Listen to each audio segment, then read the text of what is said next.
whoosh, wham. There's a few whoosh and wham in your book. Yeah, The slaps.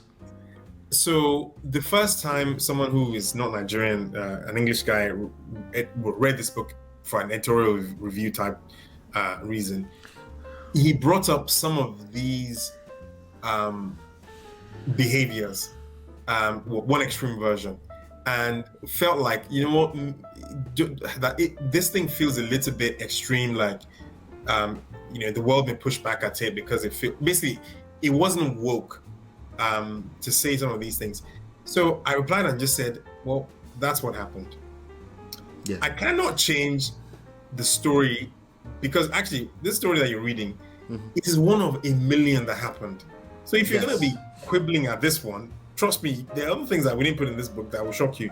Yes. It doesn't matter whether you're a senior, whether you're junior, whether you're a girl, everybody was slapping everybody.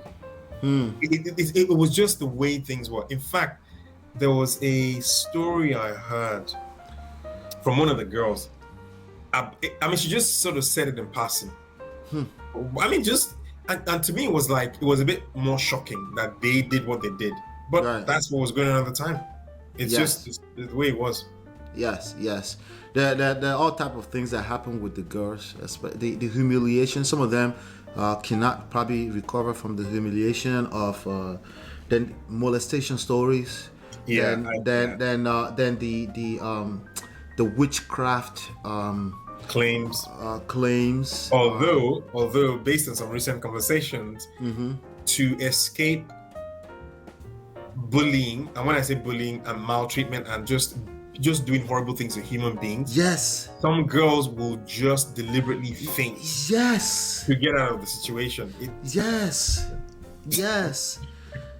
And why it would take so many adults to kind of like say, hey, what if? Just sometimes you just ask what ifs, right? So you can dig in a little bit. What if this baby is fainting because she's trying to avoid this? Like, why is it that we don't have enough adults to ask more questions before you conclude that somebody is experiencing or showcasing some kind of spiritual nonsense, right? Why is that the first thing that we go to? And why does that correlate with bad leadership across board in Nigeria? It's tolerated. I mean, there's a story or dialogue I put in the book about a dialogue between two teachers about some incident with some guy who, made off with something. And I mean, some of the claims that these teachers, you'll be hearing them talk about this. It's almost like they wanted to create a scene and a show for you. And they were exaggerating. So when the students also then get together and are talking about their own stories, they're exaggerating as well.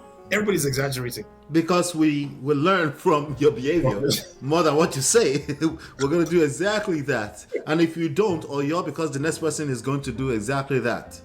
Correct. And then you find yourself in a situation where you are, if you're going to stick to your guns like I did, sounds like you did, you're going to find that you're the anomaly for the most part. The anomaly. Absolutely. Absolutely. Yeah, it's crazy. One of the things that I found disgusting in your book, not your book, is the apology for the riot.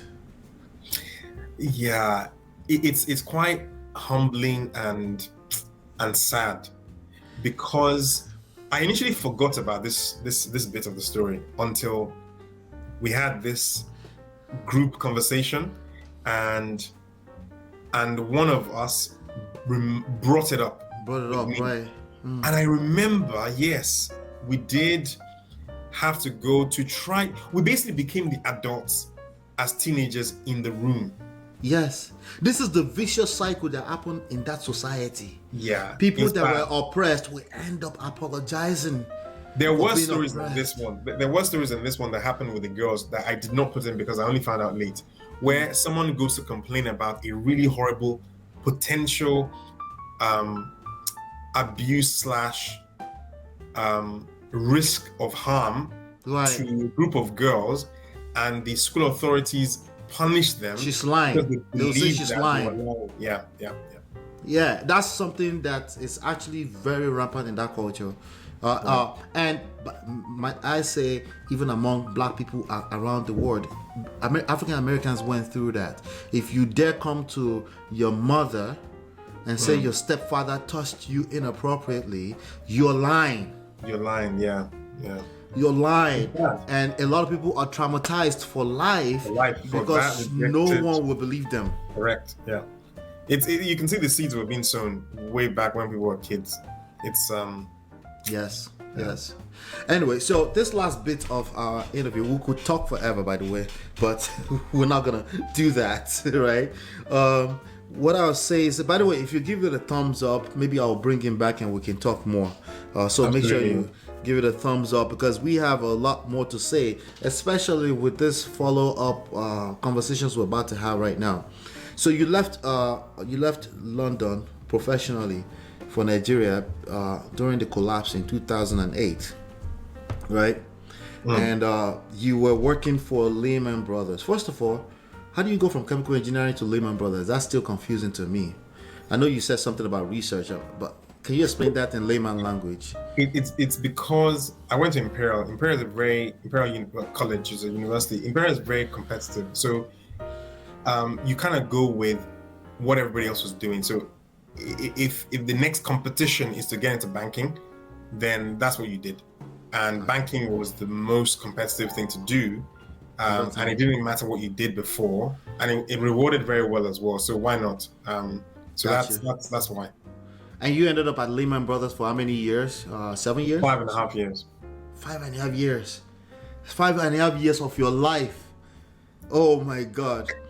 So funny enough, again, I see like a lot of correlations between your story and mine, and that's almost like tempting me that I should write a memoir too, but no, I'm okay for now. Books writing, I'm a little traumatized after writing 3 books. I need to chill. Yeah. So anyway, funny enough, there's this correlation. So I got into real estate after college. We call it college here, university, right?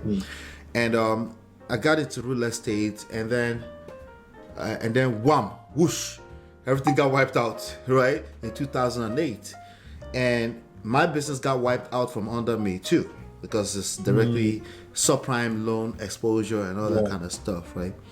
And I ended up so I went online. You went to Nigeria because you found some kind of gig out there, and then you spent how many years did you spend in Nigeria after that? Well, I mean, I didn't physically move over, and that setup is still on to this very day. So my employer at the time, and it's still now with another employer, FBN, is in Nigeria. So I had to go back and forth to Nigeria. Back and forth. Well, I've been doing that since 2008. I only paused, but because of the pandemic in March 2020. In March, right.